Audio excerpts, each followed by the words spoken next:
And now the Rinae Sengani Foundation in the Vemba district has worked well to get domestic abusers locked up by police. And not only that, but the foundation also runs several programs aimed at uplifting women while spreading the word against domestic abuse. Now the programs go beyond mere encouragement but assist victims to take an active role in the prosecution of perpetrators of domestic abuse and violence.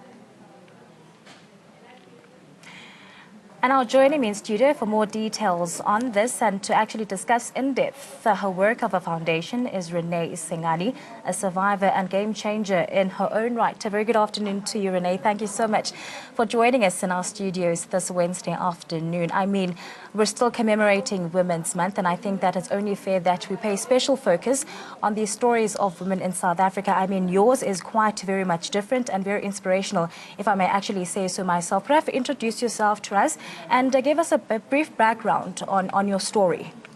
Thank you for having me. I'm Rinae Sengani. I'm a survivor of domestic violence. I was abused for about 2 years by someone who was meant to protect me. But then I found myself being a victim of his actions due to reasons known to him. So I've survived quite a lot, emotionally, physically, and financially, until I came to a decision of walking away. So what inspired the origin of Rinae Sengani Foundation, it's after a tragic death of a friend of mine who was brutally killed last year in April. She was in an abusive relationship. Yes, we would warn her, tell her to walk away, but it was, unfortunately, it didn't happen that way. Then she walked out dead, unfortunately. So that is where I sat down as a friend and as other women that have been listening to people, other women who are victims and survivors. Then I decided on the Rinae Sengani Foundation that strictly fights gender-based violence or domestic violence and protects children as well. So that is how the Rinae Sengani Foundation came about after the death of a friend. But then it only wasn't inspired by that. In our district where I come from, Bembe district, it's in Venda at Thohoyandou. There is a lot of killings, especially last year. There was a lot of killings, either missing persons. When they are found with missing parts, which is ritual killings, domestic killings, kidnapping of children. So that is what inspired especially this organization, and then we registered with so it is a non-profit organization. It is a non-profit organization. Let's actually talk a little bit more about what exactly your non-profit organization is actually doing.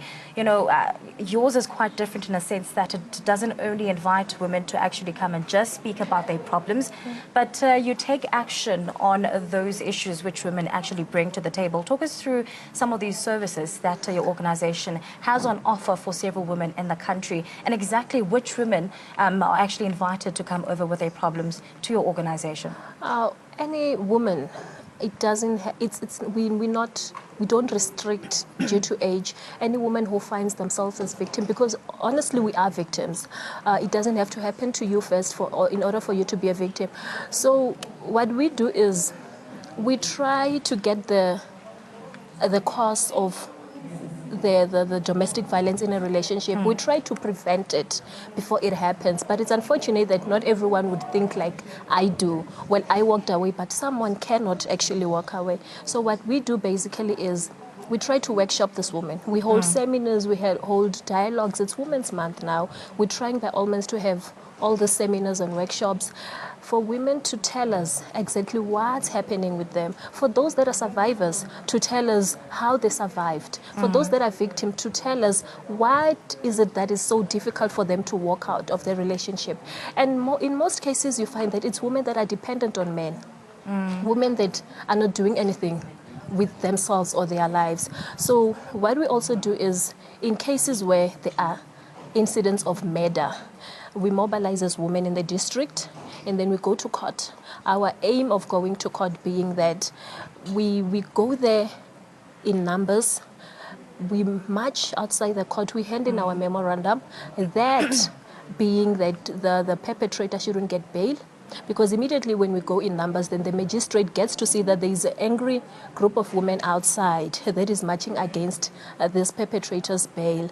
That is where they get pressured to give a harsh sentence. So we mobilize women, we go there in numbers, we try to stop bail, and then in terms of trial, when we go for trial, we also do the same thing. We go to high courts, we go to magistrate courts. So we are an organization that tries to prevent domestic violence before it even happens.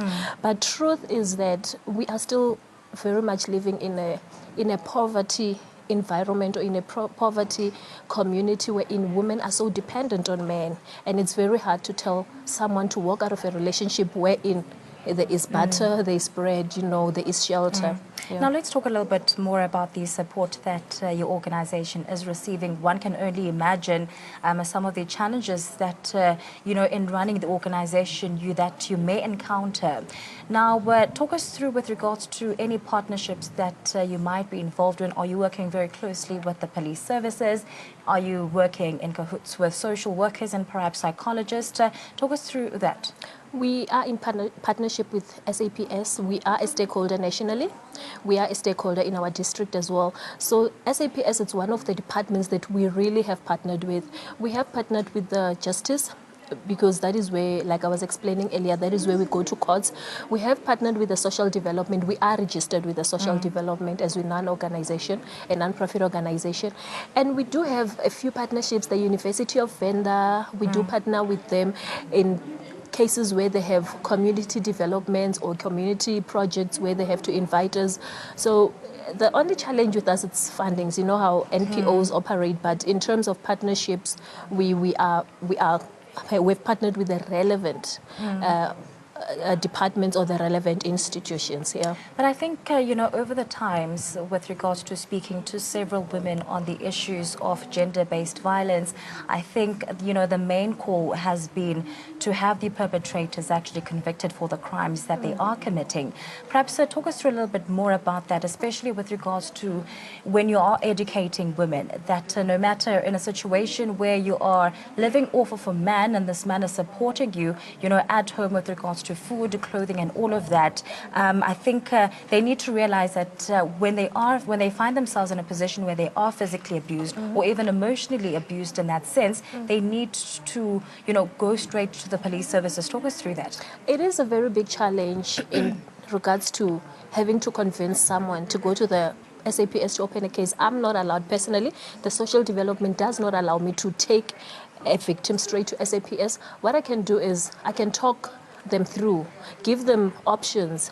But then it also becomes a problem when someone decides to open a case of assault or domestic violence, then a few hours later or the next day they go and erase the case due to they have, men are very manipulative, I'm sorry to say this, but then after that incident of domestic violence and all, they go there with a bunch of flowers, they go there with chocolates, credit cards, whatever the case may be. And then that means it won't happen again. So we have been facing a very big challenge in terms of stopping this, because women at times they want to be victims. They don't want to walk out of a relationship. So as a foundation, what we do is, if a woman is really willing to walk away of that, we try to get things that they can do. We sponsor them. We try to figure out their talent. What exactly are they good at? If they're good at baking, we partner with people that can help us to buy things like stoves, ingredients. They bake, they sell.